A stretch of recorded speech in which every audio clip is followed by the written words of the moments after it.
Welcome to the Marketing Pulpit Show, and I am Robert Gatewood, your host. We are here every Friday at 10:30 a.m. bringing you the good of marketing gospel. We're not saving souls, we're saving businesses, saving jobs, saving our community. Now, if I happen to save a soul along the way, don't hold that against me. We'll just call that icing on the cake. Now, the mission at Marketing Pulpit Show is to build strong businesses in our community so that we can put our people to work. And we do that with business development, job creation, and service. So if you ever find yourself in a business crossroads and not sure which way to turn, just turn on the Marketing Pulpit Show because we're on a mission. The show is broadcast live from the illustrious Radio 1 studio. Good morning and welcome to the Marketing Pulpit Show, and I'm Robert Gatewood, your host. We are here every Friday, 10:30 a.m., bringing you the good, not just the regular, but the good marketing gospel. Not saving souls over here. We're not a religious show. We are a business development show. That doesn't mean we might get a little spiritual on you every now and then, but that's not the intent. The intent is to help you grow your business and to be successful. Whether you're starting a business, whether you have already started and trying to grow and expand and be successful. If you know someone who's trying to start a business, this is the place to be on Fridays at 10:30 a.m. with Robert Gatewood, yours truly. I'm a business developer by trade. That's what I do. That's my raison d'etre, my reason for being, my purpose.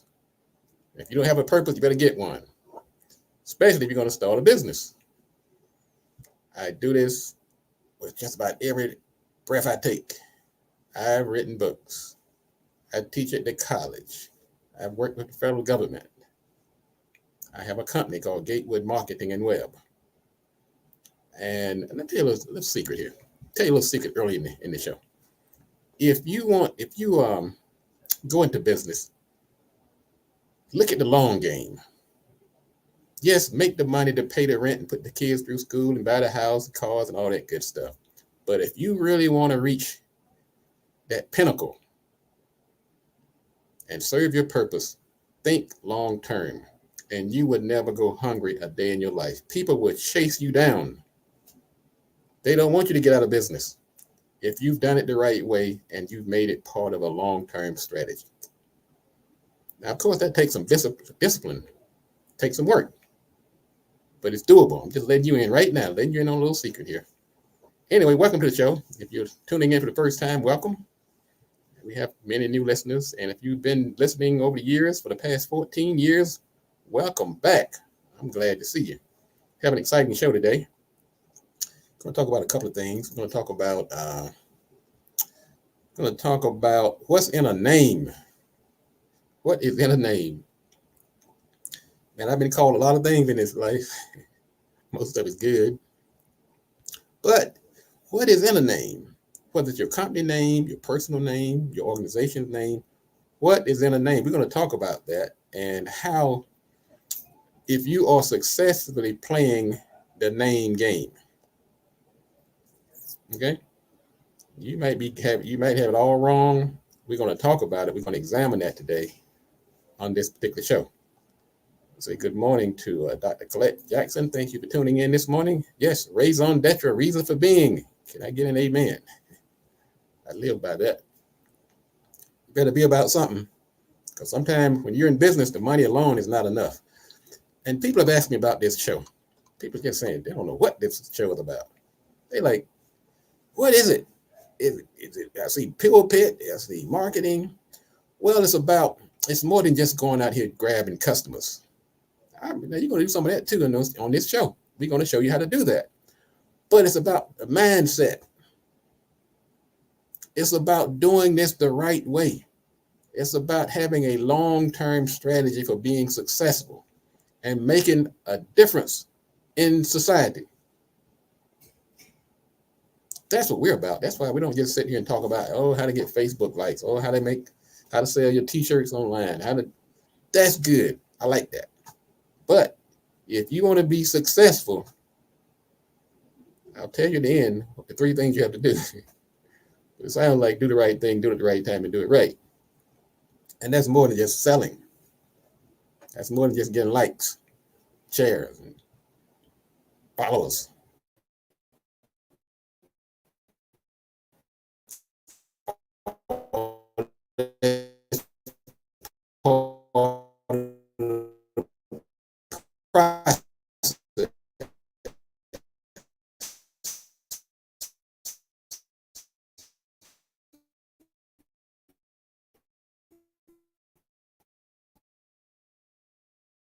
My computer is buffering here. Yeah, that directory is hot now. So go to mpi.bz. You can also go to marketingpulpit.com. It's right on the homepage. There's a tab up at the top. And you can also watch the show live on the website at marketingpulpit.com. Got some folks tuning. Let's see who joined this directory lately here. We have people from all over the place. Let me see here. We've got people from, let's see, a foot care place out of Indiana. We have two foot care places. Well, foot care people are signing up. We have Drew University out of New Jersey. We have Mr. SEO out of California. We have, oh my goodness, man, these people are really signing up for this directory. And I'm happy. Anyway, just go to Marketing Pulpit homepage. You can see the people. Click on the directory. You go to the website and see the people who joined up recently. It has people who have just joined up. Get your name in there. Go to mpi.bz. Get your name in this free directory so I can shout you out on this radio show, as I have others. And people in the DC area, of course, I have an affinity for you, and the people down in North Carolina, my home base, I want to shout you out too. First Friday is coming up next week and at BLE Executive Suites in 9701 Apollo Drive in Largo, Maryland. I will be there emceeing, as I've done every Friday since it started. We had a great first Friday back in July. Mr. John James talked about how to build wealth. Man, he told me some things. Roth IRAs and all that good stuff. Great first Friday. We have another one coming up. And on August 2nd, and we're going to be showcasing caterers. Now, if you are a chef, a caterer, or know someone, let them know. Call BLE at 301-322-1700 or go to blesuites.com and let them know you have you're a caterer, you're a chef, you'd like to be showcased at the First Friday. Come on out and let us blow you up, make you a success, because that's what we're all about. Say some more. Good morning to a couple of other people. Mr. Gerald Brown, our greatest plumber in town. Thank you, Mr. Brown, for tuning in this morning, as you so often do. Also, I see Platinum, Maryland. Thank you again for tuning in. Glad to see your cheery face this morning. And she's also a regular follower of the show. I have some of the greatest followers in the world. I have classmates over at my alma mater, Livingstone College, tuning in from time to time. Of course, the folks down in North Carolina, where I was born and raised, they're always jumping in. I know many of you just sit back and listen and watch. That's okay, too. I know some people are a little camera shy or trying to stay anonymous. I'm not going to be outing you if that's the way you want to do it. But whoever you are and however you are tuning in, whether it's on Facebook, whether it's on YouTube, whether it's on LinkedIn, whether it's on X, whether it's on, what's the other one? Instagram. We're glad to have you this morning. We're going to talk about some items in the news. The news just keeps on coming. I also going to have some observances this month. This is Black Family Reunion Month. It's also National Hot Dog Month. I'm going to stop talking about hot dogs. Everybody wants to build me a hot dog now. That's okay. I'll take them. Love a good hot dog. Let's see here. In the news, Elon Musk net worth dropped $16 billion as the stocks tank on Tesla. And you're talking about, what's the word, ambivalent? I am ambivalent. Not a big fan of Musk, but I did buy some of his stock a few years ago, and it did quite well. So he goes out here and makes some of these off the wall remarks, and I watch my stock plummet. I am none too happy. Matter of fact, let's talk about for a minute. Let's just say you are a CEO of a company and you have a favorite candidate you like to endorse or a position you like to espouse. How sagacious is it to do that? And what impact might it have on your livelihood. This is a question that's gnawing at many of us as we enter this political season. We have an election coming up in November. Things are really heating up. So over at Tesla, the stock has taken a really big dive. Now, Mr. Musk made the headlines recently for his support for Republican candidate Donald Trump. And he even said he would provide financial support. Now, that's on the big stage, but what about on the little stage? Some of us who might not have a 16 billion to lose, I'm not second guessing or saying that you don't, but I'm just saying, but we do have some stake. We have stakeholders.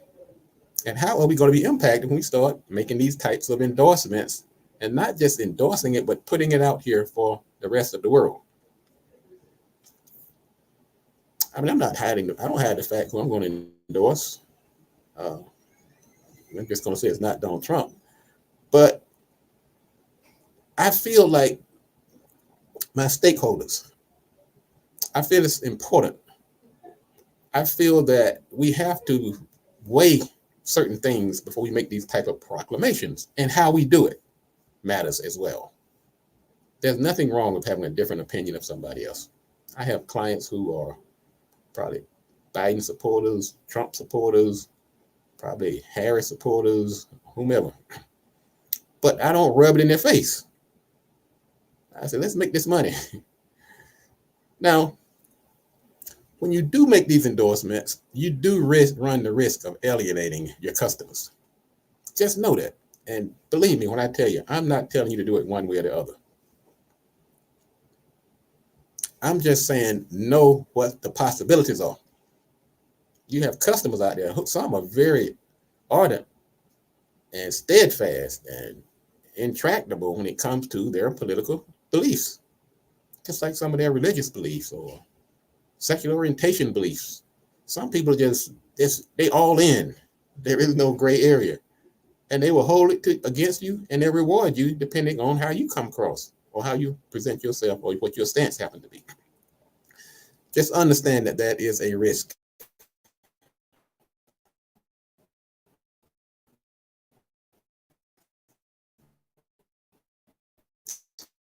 In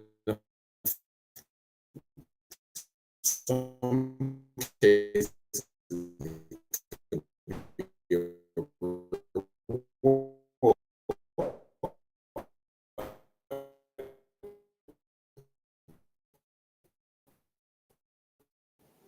and don't base your situation on somebody else's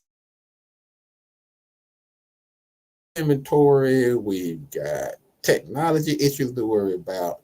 We have enough to keep us busy without throwing our hats in these political rings. I'm not telling you what to do. I'm advising you from a business standpoint. I'm a business consultant. Okay. And then sometimes there are legal implications depending on type of organization you have, campaign finance laws and things like that. Other thing that some people don't take into consideration is the impact on your employees and your staff. Now you're the head of this organization and you're out there touting a certain political candidate, and the people that work for you may feel entirely differently. How is that going to impact employee morale? Just something to think about. So you want to maintain a positive image to the extent possible, and always ask yourself, is it worth it? What is the impact? How is it going to impact your business and the folks in your business, your clients, your customers, your funders? You're out here making presentations, you're trying to recruit employees, and you could have $1 billion company on the stock market and it could take a dive. I'm not saying that's totally the reason that Elon Musk lost $16 billion this week. I'm sure that didn't help. So let's think about it on the scale that we are on and how we're going to be impacted. Okay. And I'm not saying go out here and be this vanilla, no passion person who's hiding from who they are. I'm not saying that at all. I tell you. But remember, you do have a business to run. You have people depending on you. And for better or worse, in some cases better, how you present yourself can have an impact on your bottom line. And yes, the stock market has taken a route. It took a $1 trillion route this week. I know my little stocks took a hit. Man, I was like, I didn't jump off a ledge, but I was like, well, see, the thing about it, the week before I was popping champagne, talking about how great the market was doing. And as I was telling people this, I was telling them tongue in cheek that I know I'm talking about how great the stocks are doing this week, but next week I can be talking about how much they lost, and that's exactly what happened. Let's talk about some other items in the news. Remember, right after the pandemic, everybody was when the pandemic ended, and everybody went on this hiring spree and trying to get people back into the office, and there was these bidding wars between getting the top talent. Well, that seems to be over. Things have kind of calmed down, and so some of those lavish perks that people were throwing out there, they have evaporated. It's still a strong labor market, but it's not what it was a few months ago. So if you're looking for a job, if you had people knocking on your door before, some of those calls have kind of dried up. So govern yourself accordingly. Now we'll be further cooling ahead. So just letting you people know who are in the job market. And everything affects everybody, whether you are an employer, whether you're the boss. We do not operate in a vacuum. What happens in the job market is going to affect you as a business owner. McDonald's has decided to extend its budget meal. So they had this $5 meal people are complaining about. You go to the McDonald's now, to a fast food restaurant, and you popping out $15. Remember the old days, you go to McDonald's, you spend about $3 or $4, you come out there full of a tick. Man, $3 or $4, that won't even get you a bag of fries and a drink.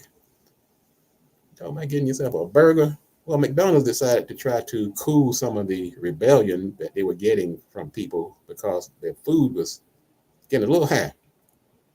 I know it's so because over where I work, over in Largo area, there's a food court that has a Jasper's, a Ruby Tuesdays, and an Outback Steakhouse. I would go in there and, occasionally drop down when I'm really treating myself. I have a good show or something like that. I go in and drop about $19, $20. I feel like I'm doing okay. Get me some chicken fingers and some fries and a drink, and I'm good to go. Salad, $20. Now you do to spend the same money almost going to McDonald's or these fast food restaurants. So yes, that was a rebellion. So Wendy's, Taco Bell, Burger King, Starbucks have all been offering these specials. And that's a strategy. That's a pricing strategy that you as a business owner, and we talk about pricing on this show quite often. Pricing is one of those 4 P's of marketing, right up there with place, promotion, products, and price. And use that pricing strategy to massage it up and down, depending on what you're trying to do. The lowest price is not always the best price, but it can be used strategically to bring people into your threshold. We call that the low threshold approach. So McDonald's is doing it to get those people back that they've lost. Apple is looking at doing a foldable iPhone in 2026. And the more things change, the more they stay the same. Remember the flip phone? I know there are a lot of people folding their phones now. And I'm telling you one thing I'm looking forward to, and I may have to get this foldable phone. You know what my phone does? It calls everybody all the time, all times of the night. Does anybody else have this problem? I'm just going to ask you. Does this happen to anybody else? I could be in the elevator, put my phone in my pocket. I'm calling somebody I hadn't talked to in 2 years. I'm trying to put my phone on the nightstand at night. It's calling somebody at 2 in the morning. Thinking I'm kind of weirdo. I'm calling people all times of night. So hopefully this foldable phone, if this is going to solve this problem for me, I'll be the first one in line to buy a foldable phone so I can stop calling people all times of the night. All right, Apple. Find a need and fill it. Say good morning to some people. Good morning, Bradley Thomas, the greatest IP and personal injury attorney in town. And he says that he's enjoying the service this morning. Thank you, Deacon. Bradley Thomas has his own show. As a matter of fact, I shared his show yesterday on the Marketing Pulpit. So if you want to see a good show on Thursdays, go to Bradley Thomas. I'll be routinely sharing his show on the platform. So if you just go to marketingpulpit.com, you'll see Deacon Bradley Thomas's show, law show, on the platform. We also have Carmise Graves. She's a estate planning attorney. We have her. So we're going to start showing, if you have a show, a good show, let me know. And if you're one of our listeners, we'll screen you to make sure you know what you're talking about. We'd be glad to promote you on our platform. So go to Marketing Pulpit. You can see Bradley Thomas's show from yesterday. Thank you, Brother Thomas. And Marilyn say, she says her phone doesn't just calling people, but occasionally she has a butt dial. Yeah, you sit on your phone, you're calling somebody. And let me tell you something, folks. Now, when somebody, and here's something else I'm gonna ask you guys. If somebody called you by mistake, do you sit there and listen to do you sit there and listen, or you just hang up right away? And I'm just letting you know, people know if you listen or if you hung up, because it tells you how long the person was on the line. So if I accidentally call you, like Marilyn said, you do a butt dial, and the person picks up the phone, they know you're not there because they say hello, you didn't say anything, they can hear you breathing, and they sit there and listen for 2 hours. That is so wrong. I'm just telling you. I don't do that. Once I realize you called me by mistake, I will give you a couple of seconds. I'll say, hello, hello, hello, hello. Then I'm going to hang up, which is the right thing to do. But don't be listening to the person driving and eating and going to the bathroom. that's voyeurism. Don't do it. That's wrong. That's wrong. You heard it from Gatewood. Let's see what else is going on. Joe Biden has dropped out of the presidential race. Man, we knew it was coming. We felt it was coming. Man, he was getting beat up from every corner after that disastrous debate he had a few weeks ago. And he was pretty bad. I listened to the first 3 minutes and I just couldn't take it anymore. I was like, whoa, brother, you got to do better than this. So everybody, I wasn't the only one. Apparently, he was getting beat up from left, from right. So he finally, after some, I don't say he volunteered. I think he was kind of dragged, keep kicking and screaming, but he did finally drop out of the race. And on the way out the door, he endorsed his vice president, Kamala Harris. And boy, we have a fight going on now. Okay, brother, he's heading down to my home state of North Carolina to do a memorial of his wife in their hometown, in her hometown. Okay, Terry from North Carolina, that's right. Thank you for letting us know that, Brad. If I was down there, I'd go to the memorial again. I went to the one up here. If I was in North Carolina this weekend, I'd be right sitting up there again because I really respect and admire your family. And Terry was a remarkable woman. I mean, just the epitome of grace. So once again, prayers to you and your family, and thank you for letting us know that. Let's see what else is going on. So Mr. Biden endorsed Kamala Harris on the way out the door. And let's see here. Now, I listened to a young guy on the radio show the other day. That's going to take us into our topic for today. Let me give a shout out to Platinum. She's having a not famous but funny comedy show on August 23rd at the Bowie Center for the Performing Arts. Okay, folks, check it out. I like a good comedy show. August 23rd. I'm going to see if I can make it over there, Platinum. Thanks again for letting us know about that. Now, President Biden endorsed Kamala Harris as his successor as he dropped out of the presidential race. And I listened to a young man on Sirius XM the other day, and he was talking about it on his show. He was very adamant, said, don't call her Kamala. If you're going to call this show, call her Vice President Harris or President-to-be Harris, but don't call her by her first name. Now, I have to give him respect. I know what he was going after. I really do. I think that was a respectful way of his saying that she deserves our respect in every sense of the way. But it might be a little bit of an overkill because in the next segment, what I'm going to talk about is what should you call somebody? What if they want to be called Kamala? Maybe they want to be called Kamala sometimes, but not all the time. We're going to talk about what's in a name in our marketing sermon today. So you don't want to miss that. Also, speaking of names, Nikki Haley, who was also running for president, she was running in the Republican primary, and she dropped out. She threw in the towel to Donald Trump. But a group of her voters or former voters started a group called Nikki Haley for Kamala Harris. So it was a group of women that decided they were called voters, Nikki Haley voters for Harris. And so Nikki Haley is actually trying to take legal action against the group to stop using her name. So this name thing is a pretty big deal for a lot of people. Think about your own name. What do you want people to call you? And what do you call other people? So I want you to marinate on that for a second. We're going to take a quick break. When we come back, we're going to talk about what's in a name. I think Shakespeare had his impression of it. Another guy, he had a different take on it. This guy named John Agard.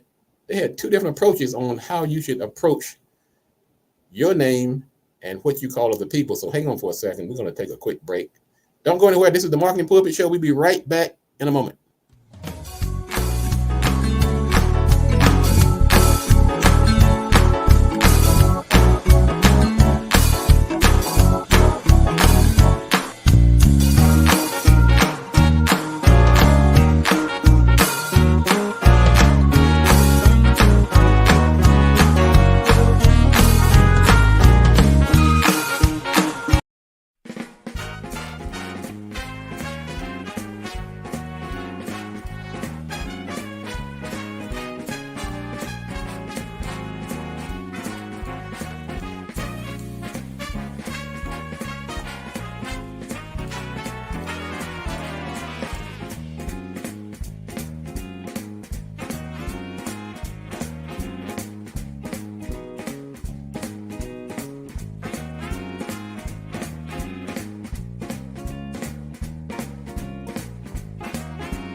Welcome back. This is the Marketing Pulpit Show. I'm Robert Gatewood, your host. We're here every Friday at 10:30 a.m. bringing you the good marketing gospel. We're not saving souls. We are saving businesses. Get tired of us always looking to other communities to hire us, hire our kids. We should be hiring ourselves. But we can't do that if we don't have successful businesses. It's that simple. So that's what this show is about, helping us create those businesses and get them to the point where they can hire somebody. And also, thank our sponsor, BLE Executive Suites. They have their 3 locations, one in Largo, one in National Harbor, and one in College Park. They've been a sponsor of this show almost since its inception. Go to 301, call them 301-322-1700, or go to blesuites.com. And a lot of people that may not realize, but Gatewood Marketing is also, we are a web company as well. We have the company Gatewood Marketing and Web. We sell internet domains, we sell hosting services, we sell SSL certificates, we sell servers, secure servers, IT services. And we don't talk about it a lot because this is a show. I don't come on here to try to hawk my services. The company we're doing quite well. As a matter of fact, we are the webmasters for the Bowie Innovation Center, the Center of Excellence over in Bowie, they operate on Bowie University. We also have a quite extensive list of people that we actually are providing web services and IT services for. So if you want to get a web domain, just go to gatewoodweb.com or gatewood.co. And you can find out more about our web services. If you're trying to get a website off the ground and you need a place to host it, and you need to buy a domain, go ahead, check us out. Be glad to have you as one of our many, many clients. Let's talk about this topic for today. What's in a name? Now, Shakespeare said, "That which we call a rose by any other name will still smell as sweet." That's that famous saying we've heard. A rose by any other name. Some people say a rose by any other name is still a rose. He said it's still just as sweet no matter what you call it. Now,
I am back. We had a little technical glitch there. I'm back. This is the Marketing Pulpit. I'm Robert Gate with your host. We're talking about what's in a name. We talked about Shakespeare, and he said, "That which we call a rose by any other name will still smell just as sweet." He's not a psychoanalyst, obviously, but he's basically saying that it doesn't matter what you call something. The characteristics are more important than the label. Another guy named John Agar, he had a different take. He said, "My name dearer to me than winning the lottery. My name the core of me, the very soul of me. My name the key to the door of me." And he goes on and on and on. Obviously, he feels that the name is a little more important than just, he doesn't take it he takes it more seriously than about the name itself. So as you can see, there's no consensus on how people feel about what you're going to be called and what people call you. Your name, I will say this, is more than just a combination of letters. It speaks to your identity, your heritage, your belonging, and a few other factors. It ties into your cultural, your family, and so forth. So when you think about a name and what you want to be called and what to call others, consider these factors. Hang on one second.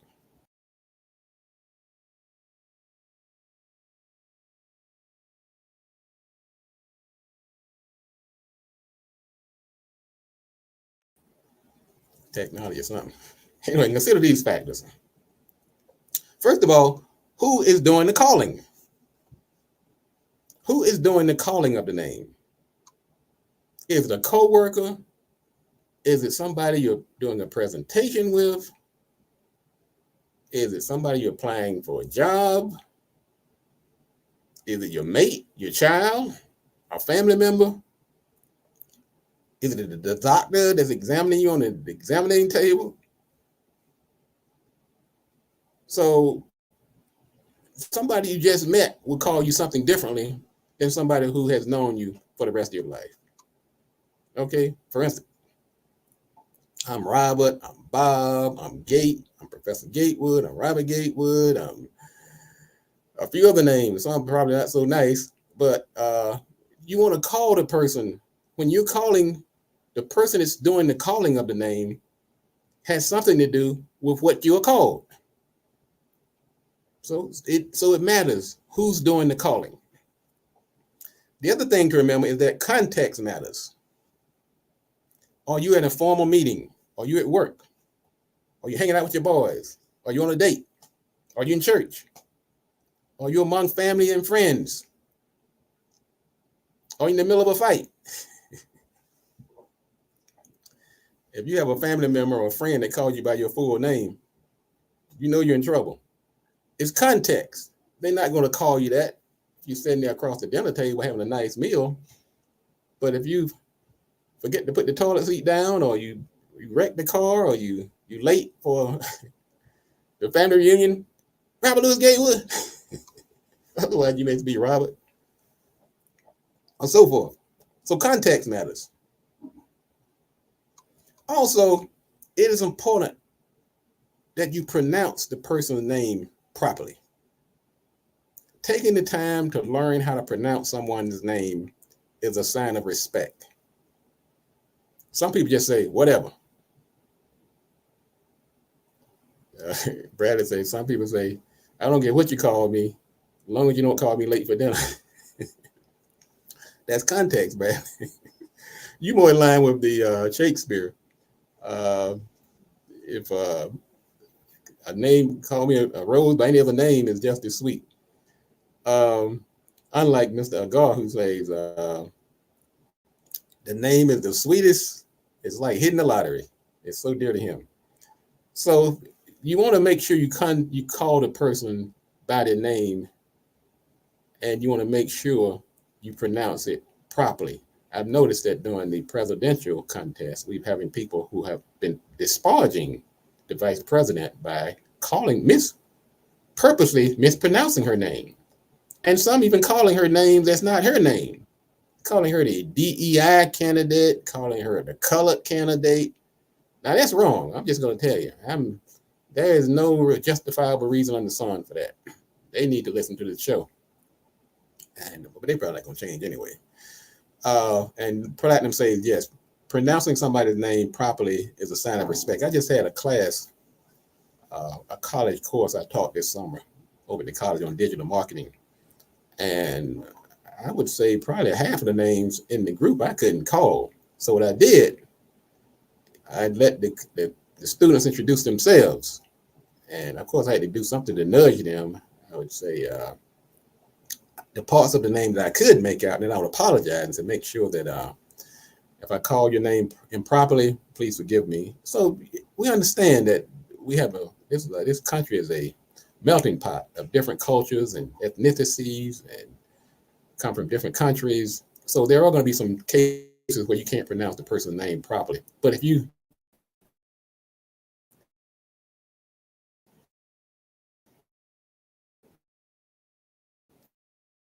just ask them,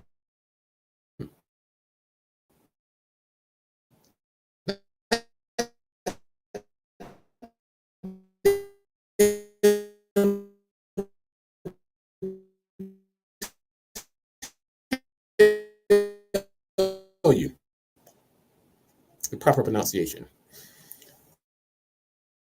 Hang on for a second, and I'm back. Okay, got to work on that. Got to work on that internet connection. Technology is great.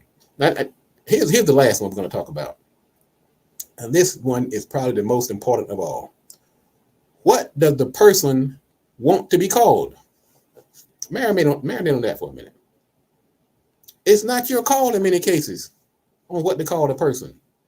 They have a say so in it. I'm pretty sure Kamala does not want to be called the DEI candidate. She definitely doesn't want to be called color. So right off the bat, you're wrong, according to this. Now there's one of my clients. It's an old guy named Neely Fuller Jr. He's written a book called The Counter Racist Code. And I like his approach, what he said. He said, call everybody what they want to be called. And he adds another element, when they would like to be called that particular name. In other words, he said, if you want to be called Fred in the morning, King Frederick in the afternoon, and Freddy Krueger at night, he said that's what you should do. It's not up to us to decide what somebody should be called. That right belongs to them. That squashes most of this conversation. What do you want me to call you? If you're not sure, ask. I get asked that all the time. What should I call you, Mr. Gatewood or Robert? Well, if you're like 12 years old, it's Mr. Gatewood. If you're a colleague that I've known for a while, co-worker, similar age, I might say, call me Robert. If you're one of my students, you might call me Professor Gatewood. If you're not sure, it's Mr. Gatewood. And let me tell you, if that formality is not required. Now, Mr. Bradley has a very interesting note we're going to share with you. On a serious note, I get perturbed when a young person, sometimes 40 years or younger than me, who I just met, takes the liberty of addressing me by my first name instead of giving me the respect of calling me Mr. Thomas or Attorney Thomas or Commissioner Thomas, depending on, as you say, the context. Bradley, that's exactly what I experienced. And it ticks me off too. And it's not being pompous. It's not being like, well, I'm demanding you. No, it's called respect. You just met somebody, 25-year-old, 30-year-old, calling you Robert. They just met you. I did not give you that privilege yet. Until we get to that point, I am Mr. Gatewood to you, just like he's Mr. Thomas or Attorney Thomas. Bradley, we are on the same page on that. So you might want to share this information to the younger folks, ladies and gentlemen, because sometimes they wonder why they're not getting these jobs. They wonder why they're not getting these promotions. They wonder why they're not getting these clients. You're not following the rules of decorum. There are rules when it comes to dealing with somebody's name. No, I'm not Robert to you if you're 18. I'm Mr. Gatewood. Now, if you don't call me that, depending on what's going on, I may not dismiss you, but I may try to educate you. The next person may not be as forgiving or understanding. All right. Well, in conclusion, a person's name is part of their identity of who they are. And it is respectful to call somebody by their name, what they prefer to be called, and to pronounce it correctly. There is power in a name, your name and the name of others. Use it wisely. Well, that's going to wrap it up for today. You guys, thank you for tolerating the technical glitches we've had today, but you've been great. Thanks for the feedback. Thanks for the engagement. And of course, feel free to share this show with others. We had a great show last week. Also, we talked about social media and be careful what you post. It's got one of our tweets out there, one of our posts out there going viral almost up to 10,000 views. We talked about think about it before you post on social media. It's been a big problem now, particularly in this political season. People are losing jobs, they're losing opportunities, they're being visited by the Secret Service. So we try to bring you information on this show, not just how to make a buck, but how to navigate this world as a business owner. And there's more to it than just making money. Also, what you call people and what you prefer to be called. And Mr. Brown's going to help me close close this show out as we do every week. Thank you again for tuning in today. I am Robert Gatewood. This is the Marketing Pulpit. We are here every Friday at 10:30 a.m. We bring you the good marketing gospel.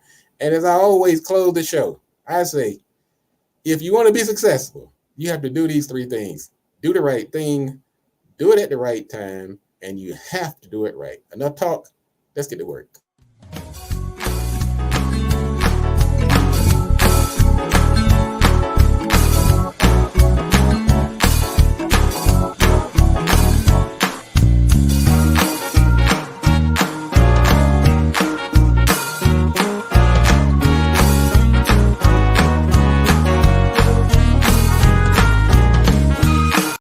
One cup of greens per day. 1 cup of greens per day will lower your risk. 1 cup of greens per day will lower your risk of dying from heart attack or stroke by 30%. Hallelujah.